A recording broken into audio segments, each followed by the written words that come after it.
Well, I think that it's hard to say which one. I just want to win, my whole life.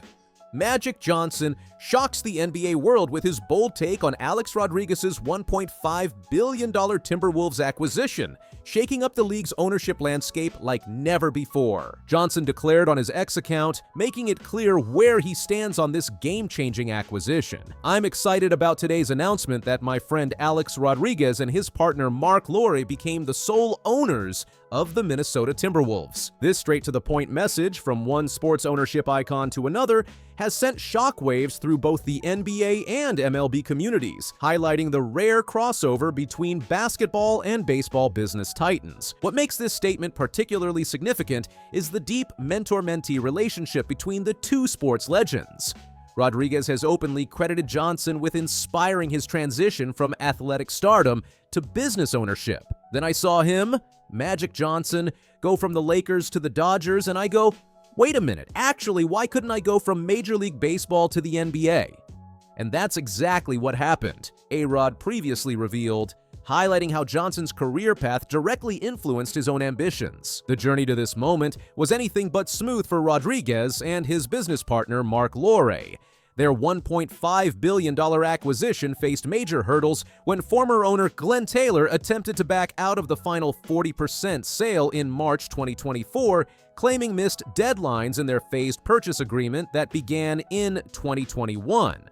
The dispute required arbitration, with a 2-1 ruling in February 2025, ultimately upholding the original deal terms, a decision Taylor has now chosen not to appeal. What's particularly remarkable about this acquisition is the price tag. At $1.5 billion, many analysts consider it a bargain, given the Timberwolves' rapidly increasing valuation.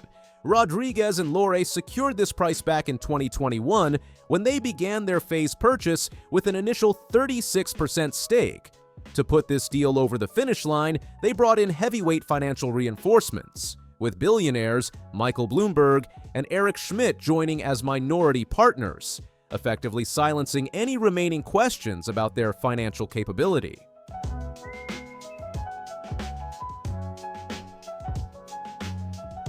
Now the ball in low to Magic Johnson. No look at Kareem, star!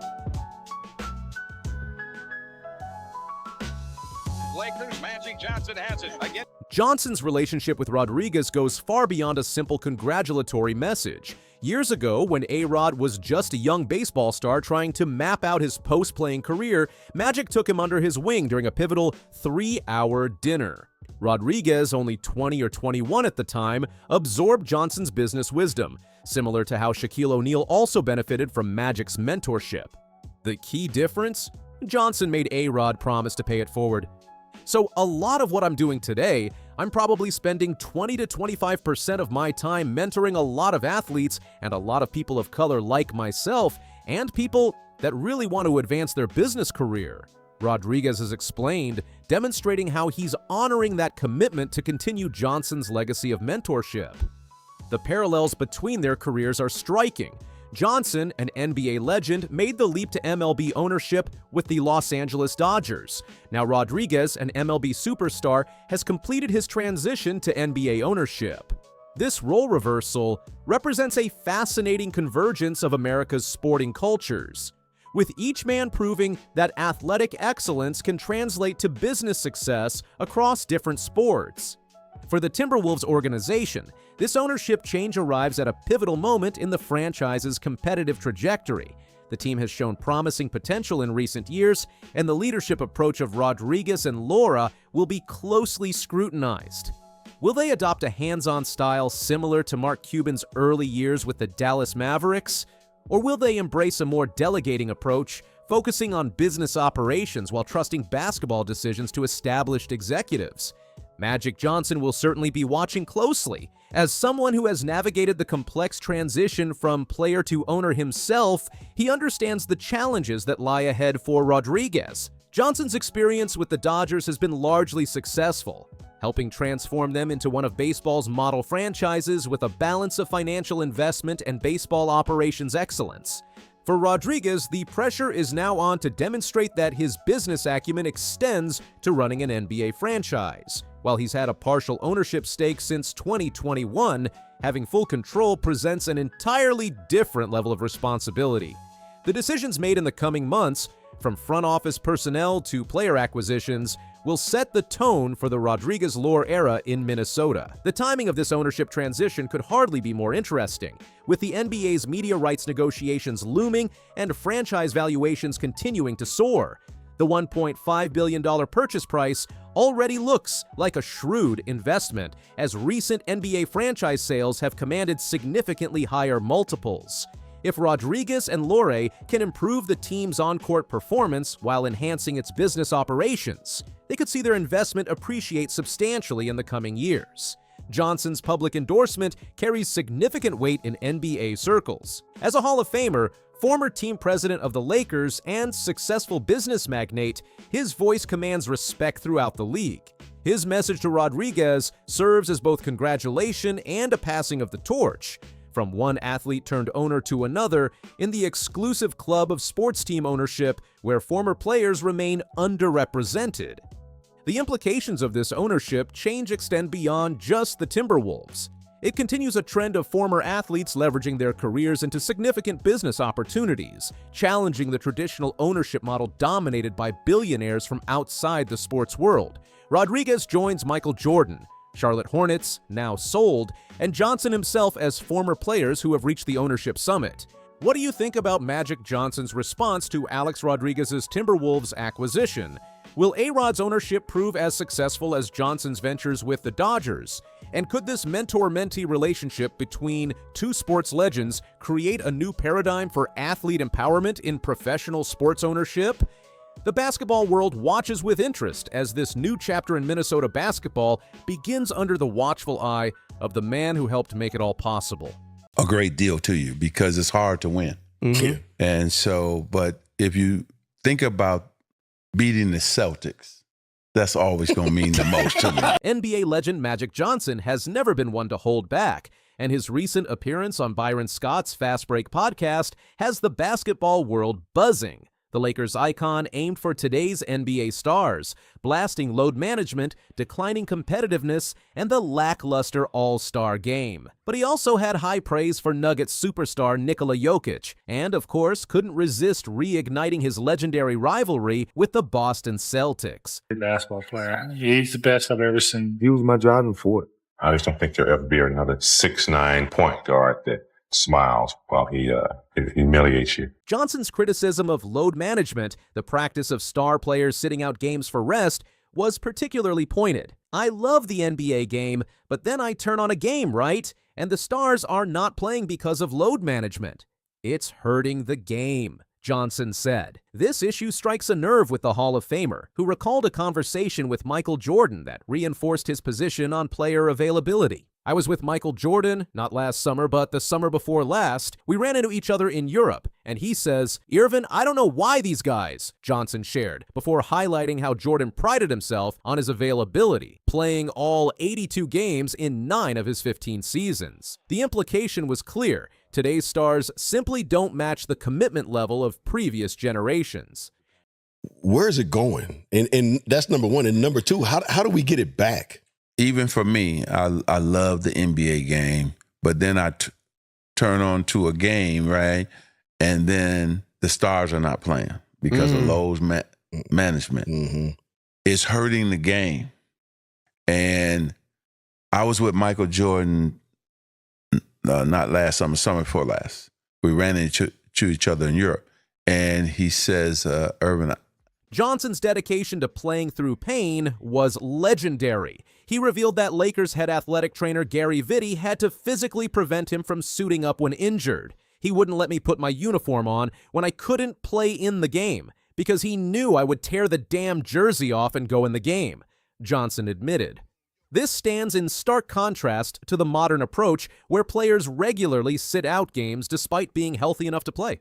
The decline of the NBA All-Star Game has also become a major disappointment for Johnson. His disillusionment reached such levels that he boycotted the entire All-Star Weekend this year, a shocking admission from someone who has been closely associated with the league for nearly 5 decades. This is the first time in history Now I've been associated with this league for 46 years or so that I didn't watch the entire weekend. I didn't watch, Johnson said. This man has a smile that lights up a television screen from here to Bangor, Maine. One of the greatest players of all time, Airplane Magic Johnson. It's showtime. He had a passion, an incredible passion to play basketball.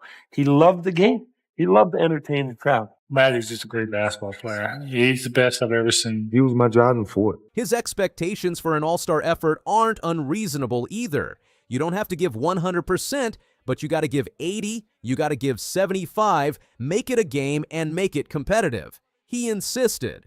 Johnson also lamented that today's stars refuse to participate in the slam dunk contest, once a highlight of All-Star Weekend and a showcase for the game's most electrifying talents. They've got to do something with this All-Star Weekend. Oh, man, we talked about that. This is the first time in history.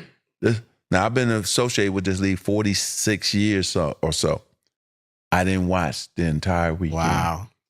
I didn't didn't watch, because if you're not going to give you don't have to give 100%, but you got to give 80. You got to give 75. Make it a game and make it competitive.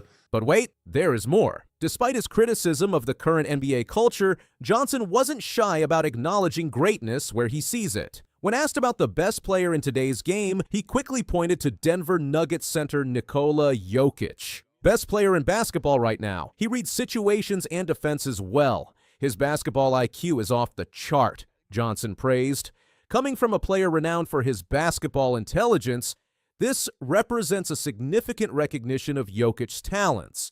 The Lakers-Celtics rivalry that defined the 1980s NBA remains very much alive in Johnson's heart. His hatred for Boston burns just as intensely now as it did during his playing days. If you think about beating the Celtics, that's always going to mean the most to me. I hate them even today. I still hate them, Johnson admitted with characteristic candor. This deep-seated animosity highlights how the competitive fires still burn within him decades after his retirement. Johnson's Boston hatred was particularly inflamed when the Celtics captured their 18th championship in June 2024, officially surpassing the Lakers' 17 titles. I hate that the Celtics officially have more championships than us now, Johnson tweeted on June 17, 2024, adding an eye-roll emoji that perfectly captured his disgust. The rivalry between Johnson and Larry Bird shaped an entire era of NBA basketball, with the two superstars facing off in the NBA Finals 3 times. Johnson's Lakers emerged victorious in 2 of those encounters, but the lessons learned in defeat proved just as valuable. When we beat them in 85, it was the first time. 84 taught us a great lesson when we lost to them, Johnson reflected. Anytime I can beat Larry Bird and beat up on him, I'm good. Johnson's candid commentary provides a fascinating window into how NBA legends view the evolution of the game. His career spanned 13 seasons, all with the Lakers, during which he averaged 19.5 points, 7.2 rebounds, 11.2 assists, and 1.9 steals while shooting 52.0% from the field. These remarkable statistics underline his authority to speak on what constitutes greatness in the NBA. Bird's numbers were equally impressive during his 13 seasons with Boston. The Indiana State product averaged 24.3 points, 10.0 rebounds, 6.3 assists, and 1.7 steals, while shooting 49.6% from the field and 37.6% from three-point range. Together, these two icons elevated the NBA to unprecedented heights of popularity in the 1980s. The Lakers' schedule for the remainder of the 2024 to 2025 season illustrates the grueling nature of the NBA calendar that Johnson believes players should embrace rather than avoid. After recently facing the Denver Nuggets in a 131 to 126 shootout and handling the Phoenix Suns 107 to 96, the Lakers still have challenging matchups ahead against the Milwaukee Bucks and Chicago Bulls. This is precisely the kind of grinding schedule that Johnson and Jordan played through without complaint.